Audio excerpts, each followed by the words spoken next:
सो once again welcome dear students, आप सभी का एक बार फिर हार्दिक स्वागत है ऑलराउंडर बीएसएस कोचिंग इंस्टीट्यूट में। आज की इस वीडियो में एक बहुत ही नया कंसेप्ट है, मतलब कि आज तक जवाहर नवोदय विद्यालय ने कभी भी 11th क्लास में एडमिशन के लिए एग्जाम नहीं लिए।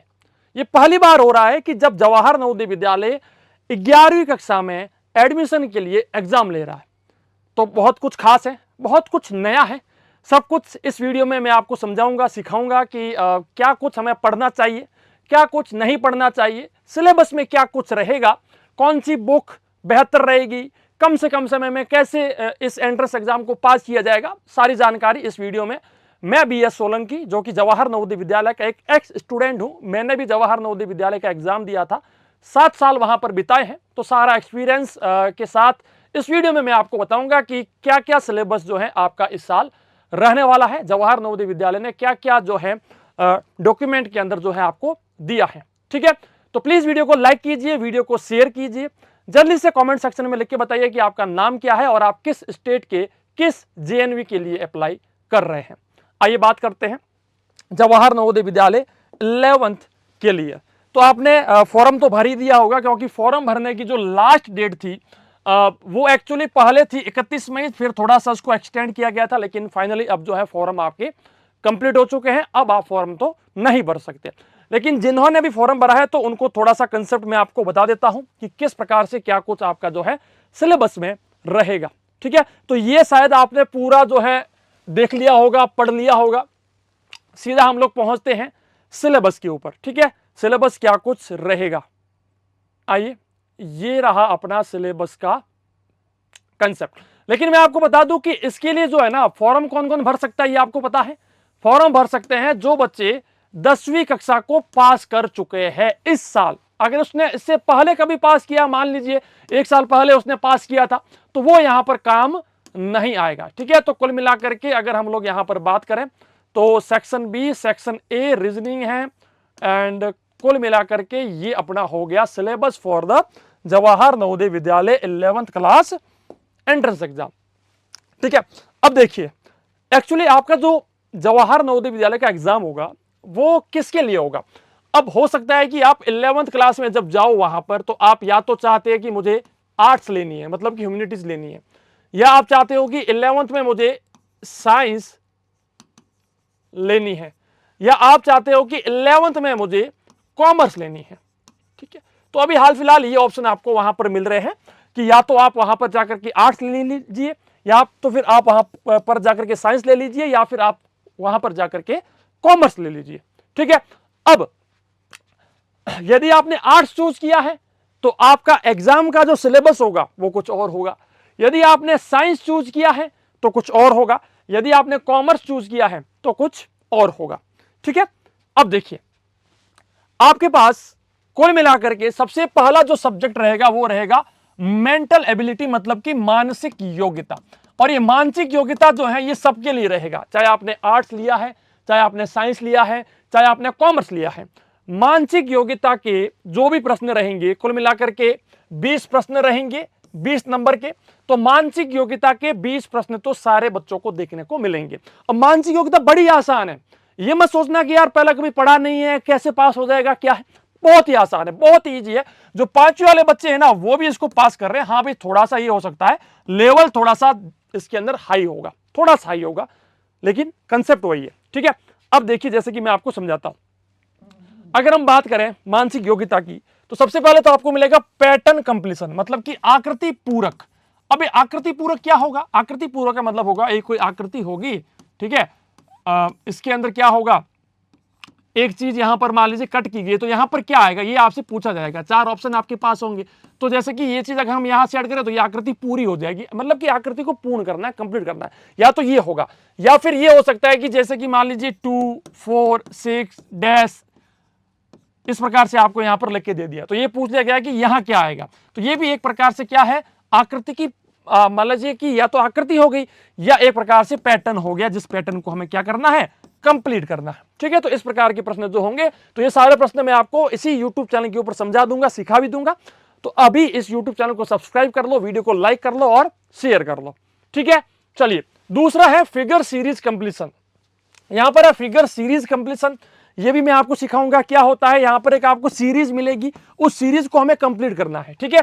अभी हाल फिलहाल मैं आपको सिर्फ एक बार बता देता हूं, फिर नेक्स्ट वीडियो में मैं आपको एक एक सब्जेक्ट जो है वो भी सिखा दूंगा, समझा दूंगा।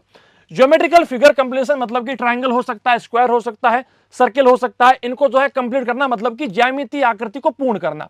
मिरर इमेजिंग मतलब कि दर्पण प्रतिबिंब, कोई भी चीज कांच के अंदर किस प्रकार से दिखेगी ये अपने को बताना होगा।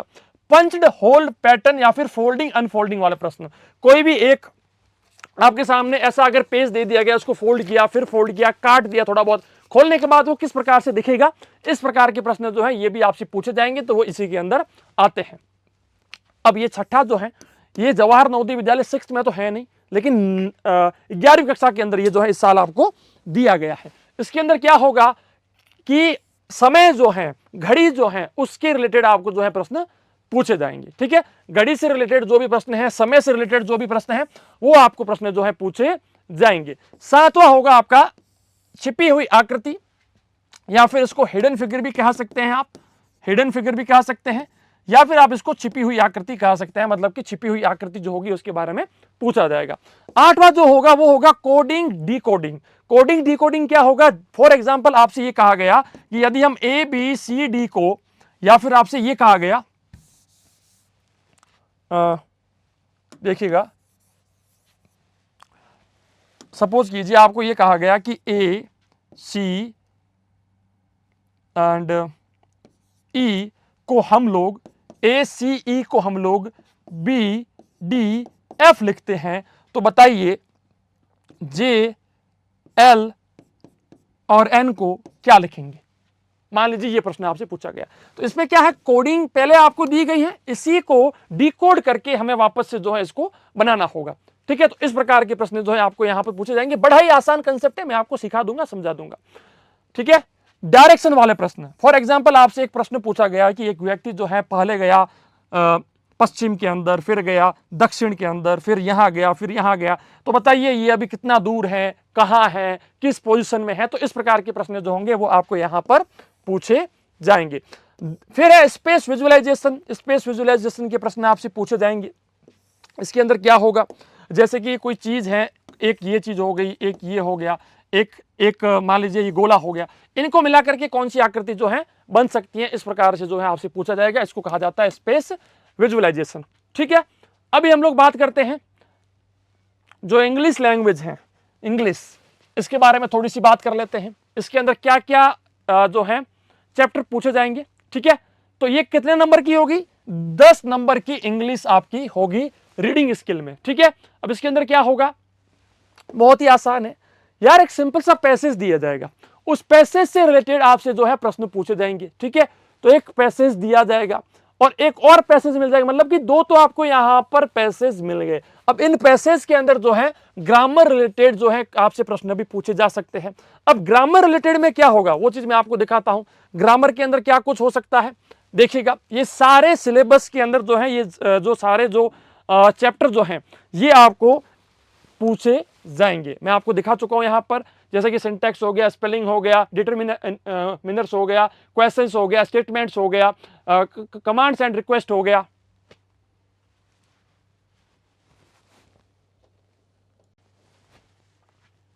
लैंग्वेज है, उसके बारे में थोड़ी सी बात कर लेते हैं। जो इंग्लिश है उससे रिलेटेड 10 नंबर के प्रश्न आपसे जो है पूछे जाएंगे। इसके अंदर क्या होगा, reading comprehension through unseen passage, मतलब कि इस प्रकार के पैसेज आपको दिए जाएंगे, अनुच्छेद आपको दिए जाएंगे, उनको पढ़ करके आपको जो है पूछे गए प्रश्नों का उत्तर देना है, ठीक है। इसको छोड़ करके आपको मिलेगा सेक्शन बी के अंदर ग्रामर मिलेगी। अब इसके अंदर क्या कुछ मिलेगा, देखिए ये सारे चैप्टर हैं, मैं आपको दिखा दे रहा हूं और आपने लिख दिए होंगे। ये सारे चैप्टर जो हैं आपको एक बार थोड़े से पढ़ लेने होंगे, ठीक है। अब इसके बाद मैं आपको एक बहुत ही अच्छी बात बताने वाला हूं, जहां पर थोड़ा सा आपको जो है खुशी मिल जाएगी, और शायद हो सकता है कि वो चीज आपको पहले से पता हो, ठीक है, लेकिन मैं आपको बताऊंगा। The courses at the secondary level seek to cement high professional grasp of grammatical items and levels of accuracy. Accurate use of spelling, punctuation and grammar is context will be assessed, ठीक है। अब चलिए इसको छोड़िए आप, mathematics के अंदर बात करते हैं, मैथमेटिक्स जो कि बहुत ज्यादा इंपॉर्टेंट आपके लिए रहेगा, बहुत ज्यादा महत्वपूर्ण चीज रहेगी, गणित, है ना, गणित। अब ये है ना, जो भी आपका मीडियम है, या इंग्लिश मीडियम, हिंदी मीडियम, कोई दिक्कत नहीं है, दोनों मीडियम में आपको प्रश्न पत्र मिलेगा, ठीक है, बाइलैंग्वेज मिलेगा, दोनों मीडियम में आपको जो है प्रश्न पत्र मिलेगा। अब देखिए इसके अंदर क्या होगा, सबसे पहला होगा नंबर सिस्टम। सिंपल सा एक चीज बताऊं, आपका ये जो भी मैथमेटिक्स होगा, साइंस होगा, लैंग्वेज होगा, ये सारा का सारा 10वीं कक्षा में या फिर 9th क्लास में, देखिए दोनों क्लास के अंदर जो भी आपने मैथ पढ़ी है, जो भी आपने साइंस पढ़ी है ना, वही कुछ आपको पूछा जाएगा। सिर्फ और सिर्फ 10वीं कक्षा का नहीं पूछा जाएगा, हो सकता है कि कुछ कंसेप्ट 9th का भी पूछा जाए। तो 9th और 10th की जो एनसीईआरटी की बुक है ना आपकी, वो पढ़ लेना, मैथ्स की, साइंस की, कोई दिक्कत नहीं है, सब कुछ वहीं से आएगा, ठीक है। तो अब लेकिन एक चीज ध्यान रखना, इसका जो प्रश्न पत्र होगा वो सीबीएसई बनाएगी। तो सीबीएसई आपको पता ही होगा, यदि आपने इससे पहले सीबीएसई में या इसकी बोर्ड के अंदर एग्जाम दिए हैं तो आपको पता है कि बोर्ड जो है वो थोड़े से किताब से बाहर के प्रश्न देता है, तो हो सकता है कि यहां पर भी आपको मिले, ठीक है। चलिए हम बात कर लेते हैं रियल नंबर्स। सबसे पहला चैप्टर है अपना नंबर सिस्टम, मतलब कि रियल नंबर्स। इसको हम लोग कह सकते हैं संख्या प्रणाली, संख्या प्रणाली, या फिर इसको हम लोग कह सकते हैं वास्तविक संख्या, ठीक है। तो इस प्रकार के जो है प्रश्न आपसे पूछे जाएंगे संख्या प्रणाली से रिलेटेड, मतलब कि संख्या प्रणाली क्या होती है, संख्या प्रणाली कितने प्रकार की होती है, सम संख्या क्या होती है, विषम संख्या क्या होती है, पूर्ण संख्या क्या होती है, इस प्रकार के सारे प्रश्न जो है इसी में से पूछे जाएंगे। या फिर ये भी पूछ सकते हैं कि 6 अंकों की सबसे बड़ी संख्या, 4 अंकों की सबसे छोटी संख्या, इनका क्या इनका सम है, ये सब पूछा जा सकता है, ठीक है। और एक अपना चैप्टर आएगा अलजेब्रा, ठीक है, ये भी जो है आपसे पूछा जाएगा। इसको हम लोग कह सकते हैं बीज गणित, है ना, जो आपका बीज गणित है उससे रिलेटेड जो है प्रश्न आपसे यहां पर पूछे जाएंगे। पॉलिनोमियल भी आएगा और लीनियर इक्वेशन वाला जो आपका चैप्टर है वो भी यहां पर आएगा। अब ये पॉलिनोमियल क्या है, ये आपको पता भी होगा कि पॉलिनोमियल को जो है हिंदी में क्या कहते हैं। जब आपकी एनसीईआरटी की जो बुक है उसके अंदर जब आप जाकर के देखोगे तो आपको सभी के बारे में जो है मिलेगा। और पॉलिनोमियल को मेरे ख्याल से कहा जाता है बहुभुज, है ना, ये ही शायद होगा पॉलिनोमियल, है ना। तो ये चीज जो है आपको यहां पर पूछी जाएगी। एंड लीनियर इक्वेशंस के बारे में भी आपसे जो है पूछा जाएगा। क्वाड्रिलेटरिक इक्वेशन या फिर उसको कह सकते हैं क्वाड्रेटिक इक्वेशंस। तो क्वाड्रेटिक इक्वेशंस के बारे में भी आपने पढ़ा होगा, इसके बारे में भी आपसे जो है पूछा जाएगा। जो बच्चे हिंदी मीडियम से हैं वो एक बार इसको जो है गूगल के ऊपर सर्च कर लेना कि इसकी हिंदी क्या है, तो आपको हिंदी मिल जाएगी, ठीक है। क्योंकि एक्चुअली मैं खुद जो है वो इंग्लिश मीडियम का स्टूडेंट रह चुका हूं, तो थोड़ा सा हिंदी मीडियम में पढ़ने में दिक्कत आती है। लेकिन आप लोग जो है अगर आपको कोई भी दिक्कत है, कोई भी कंफ्यूजन है, आप सीधा इस वर्ड को उठाइए, सर्च कीजिए, आपको इसकी हिंदी मिल जाएगी और आपको पता चल जाएगा ये कौन सा चैप्टर है, ठीक है। तो ये आपका हो गया। चौथा चैप्टर है आपका अरिथमेटिक प्रोग्रेशन, ठीक है। यहां पर आपको पता होगा कि जोड़ने वाला वो सब चीजें जो है आपको यहां पर मिलती है। थर्ड चैप्टर है कोऑर्डिनेट ज्योमेट्री। आपको यहां पर ज्यामिति पूछी जाएगी, मतलब कि कोऑर्डिनेट ज्योमेट्री जो है पूछी जाएगी। और कोऑर्डिनेट ज्योमेट्री के अंदर क्या कुछ रहेगा ये भी आपको बता दिया गया है, ठीक है। इसके बाद रहेगा आपका नॉर्मल ज्योमेट्री। उसके अंदर आपका जो है ट्रायंगल हो सकता है, और ट्रायंगल को छोड़कर आपका हो सकता है सर्किल्स हो सकता है, मतलब कि वृत्त हो सकते हैं। ये सब कुछ जो है आपसे पूछा जाएगा। पांचवा जो है आपसे पूछा जाएगा ट्रिग्नोमेट्री। इसको क्या कह सकते हो, त्रिकोणमिति, त्रिकोणमिति, ये भी आपसे जो है पूछा जाएगा। जहां पर आपको पता होगा कॉस थीटा, साइन थीटा, है ना, वो सब चीजें जो है आपको यहां पर देखने को मिलती है। एंड फिर है आपका मेंसुरेशन। मेंसुरेशन क्या है, मेंसुरेशन के अंदर मतलब कि क्षेत्रफल निकालना, वॉल्यूम निकालना, ये सारी चीजें जो है आपको यहां पर मेंसुरेशन के अंदर देखने को मिल सकती है, ठीक है। इसके बाद है स्टैटिस्टिक्स एंड प्रोबेबिलिटी, यानी कि सांख्यिकी और प्रोबेबिलिटी को क्या कहते हैं हिंदी में, प्रोबेबिलिटी को कहते हैं मेरे ख्याल से, तो ये चीज जो है आपसे पूछी जाएगी। फिर है आपका साइंस के बारे में बात कर लेते हैं, विज्ञान के बारे में। तो विज्ञान के अंदर क्या कुछ पूछा जाएगा, देखिए पूरी की पूरी 9th और 10th क्लास की जो साइंस है, जो आपकी विज्ञान है, वही आपसे यहां पर पूछी जा रही है। 20 प्रश्न आपको यहां पर पूछे जाएंगे विज्ञान के। लेकिन जो बच्चे आर्ट्स में जाना चाहते हैं उनको साइंस का अटेम्प्ट करने की जरूरत नहीं है, उनको सिर्फ एसएसटी को अटेम्प्ट करना है, मतलब कि सोशल साइंस जो है आपकी उसी को आपको अटेम्प्ट करना है। साइंस का जो है आप वहां पर बीच में छोड़ सकते हैं, ठीक है ना। अब इसका पूरा कंसेप्ट मैं अभी आपको इसके बाद जो है बताऊंगा, ठीक है। आइए, साइंस के अंदर सबसे पहला chapter the chemical substances nature and behaviour, ठीक है, ये आपका सबसे पहला चैप्टर रहेगा।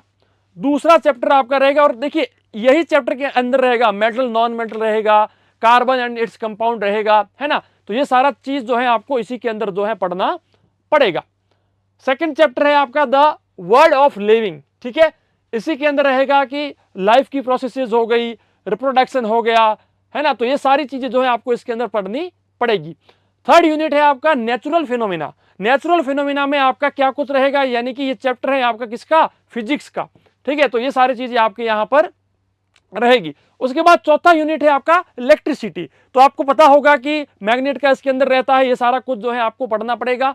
पांचवा रहेगा नेचुरल रिसोर्सेज। नेचुरल रिसोर्सेज के अंदर क्या रहेगा, हमारा जो आसपास का वातावरण है उसके अंदर क्या कुछ होता है, क्या कुछ नहीं होता है, ये सारे फिनोमिनान भी हो गए। तो वो सारी चीजें जो है यहां पर अपने को देखने को मिलेगी। तो ये कुछ अपने देखिए 5 यूनिट्स है, लेकिन चैप्टर्स अगर आप यहां पर देखना चाहोगे ना तो चैप्टर्स ज्यादा है, 11-12 चैप्टर है लगभग आपके जो है पूछे जाएंगे। अब बात करते हैं सोशल साइंस या फिर सोशल स्टडीज, इसके अंदर क्या कुछ पूछा जाएगा। ये भी आपका 20 नंबर की होगी। अब इसके अंदर क्या कुछ पूछा जाएगा आपको मैं बता देता हूं कि कोर्स का स्ट्रक्चर क्या क्या कुछ रहेगा। इसके अंदर रहेगा the rise of nationalism in Europe, ठीक है। तो ये आप चेक कर सकते हो, आपकी 11वीं या फिर 12वीं की जो बुक है, चाहे वो हिस्ट्री की बुक है, ज्योग्राफी है या इकोनॉमिक्स है, उसके अंदर सॉरी 11वीं 12वीं नहीं है, 11वीं 12वीं तो बाद की बात है, 9th या जो है ना आपने इससे पहले जो पढ़ा है, इनकी जो एनसीईआरटी की आपके पास बुक है सोशल स्टडीज की, उसके अंदर जाकर के देखना, ये आपको चैप्टर वहां पर देखने को मिलेंगे। 11वीं 12वीं में भी ये चैप्टर होंगे, लेकिन उसके अंदर फिर थोड़ा हाई लेवल का होगा, लेकिन यहां पर आपको ये जो है पढ़ना पड़ेगा। और क्या कुछ पढ़ना है ये भी आपको यहां पर दिया गया है, ठीक है। फिर है नेशनलिज्म इन इंडिया, ये भी आपको पढ़ना पड़ेगा। फिर है the making of global world, ये भी आपको पढ़ना पड़ेगा। द एज ऑफ इंडस्ट्रियलाइजेशन, ये भी आपको पढ़ना पड़ेगा, ठीक है। तो ये सारे चैप्टर जो कि मैंने आपको दिखा दिए हैं, ये सारे चैप्टर आपको जो है सोशल स्टडीज के अंदर जो है पढ़ने पड़ेंगे। वाटर रिसोर्सेज हो गए या एग्रीकल्चर हो गया, है ना, मिनरल्स हो गए, ये सारे चीज जो है आपको सोशल स्टडीज के अंदर जो है पढ़ना पड़ेगा, ठीक है। ये मैंने आपको दिखा दी है, और इसकी जो फाइल है ये भी मैं आपको दिखा दूंगा, ठीक है।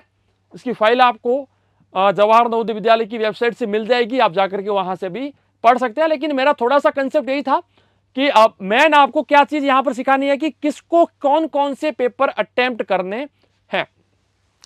अब यहां पर जैसे कि आपको दिया गया है कि कौन से जवाहर नवोदय विद्यालय में कौन सी सीट उपलब्ध है ना, कौन सी सीट जो है वो आपके लिए उपलब्ध है। अब चलिए थोड़ा सा मैं बता देता हूं कि एग्जाम जो रहेगा आपका, इसके बारे में थोड़ी सी बात हम यहां पर देख लेते हैं, है ना।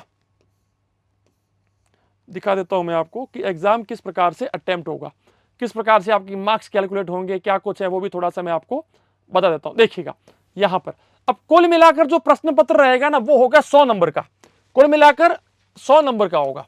लेकिन आपको उसमें से 100 प्रश्नों में से अटेम्प्ट कितने करने हैं, आइए मैं आपको बताता हूं। देखिए, अगर आप साइंस में जाना चाहते हैं, यदि आप चाहते हैं कि नहीं मुझे साइंस में जाना है ना, साइंस, तो साइंस में यदि आपको जाना है तो आपको मानसिक योग्यता तो अटेम्प्ट करनी ही करनी पड़ेगी, साथ में साइंस और मैथ्स के सारे सवाल में, यानी कि मानसिक योग्यता के 20 प्रश्न, साइंस के 20 प्रश्न और मैथ के 20 प्रश्न, कुल मिलाकर 60 प्रश्न ही आपको अटेम्प्ट करने हैं। बाकी सारे प्रश्न आप छोड़ दीजिए, आपको अटेम्प्ट नहीं करने, ठीक है। तो जो बच्चे साइंस में जाना चाहते हैं, साइंस के लिए फॉर्म भरा है, तो मानसिक योग्यता, विज्ञान और गणित, इसके 20-20-20 प्रश्न, मतलब कि कुल मिलाकर 60 प्रश्न, 60 नंबर के प्रश्न आपको जो है अटेम्प्ट करने हैं। यदि आप चाहते हैं कॉमर्स में जाना, तो कॉमर्स में देखिए मानसिक योग्यता तो कंपलसरी है, आपको अटेम्प्ट करनी पड़ेगी। सोशल साइंस भी आपको अटेम्प्ट करनी ही करनी पड़ेगी, और साथ में आपको मैथमेटिक्स मतलब कि गणित जो है इसको भी अटेम्प्ट करना पड़ेगा, ठीक है। तो यदि आप कॉमर्स में जाना चाहते हैं तो आपको मानसिक योग्यता के 20 प्रश्न, सोशल साइंस के 20 प्रश्न और मैथमेटिक्स के 20 प्रश्न जो है अटेम्प्ट करने पड़ेंगे। यदि आप चाहते हैं आर्ट्स लेना, ह्यूमैनिटीज लेना, अब यहां पर क्या होगा, मानसिक योग्यता तो कंपलसरी है, सोशल साइंस भी आपके लिए कंपलसरी है, और जो पीछे सब्जेक्ट बचे हैं, फॉर एग्जांपल मैथ बच गया, साइंस बच गया, उन सब में से आपको एक सब्जेक्ट जो है वो भी अटेम्प्ट करना पड़ेगा। तो जो बच्चे आर्ट्स के हैं उनके पास एक ऑप्शन है कि वो मैथ साइंस में से इनमें से एक सब्जेक्ट जो है चूज कर सकते हैं। अब यदि आप वोकेशनल में जाना चाहते हैं, है ना, वोकेशनल सब्जेक्ट जो है, तो मानसिक योग्यता और दो कोई भी सब्जेक्ट, ठीक है, जो पीछे 4 सब्जेक्ट बचे हैं उनमें से दो कोई भी सब्जेक्ट आप चूज कीजिए, तो आप जो है वोकेशनल में जा सकते हैं। तो कुल मिलाकर के 60 नंबर का आपका पूरा प्रश्न पत्र होगा। जब आपका ये प्रश्न पत्र होगा तो इसका लाइव सॉल्यूशन भी होगा इसी YouTube चैनल के ऊपर। इसी के साथ इससे पहले हम लोग जो है आपके लिए बहुत सारे इंपॉर्टेंट वीडियो जो है वो लेकर के आएंगे, ठीक है। तो आप इस वीडियो को प्लीज लाइक कीजिएगा, वीडियो को शेयर कीजिएगा, एंड मैं मिलूंगा नेक्स्ट वीडियो में। तब तक के लिए जय हिंद, वंदे मातरम, जय भारत, धन्यवाद।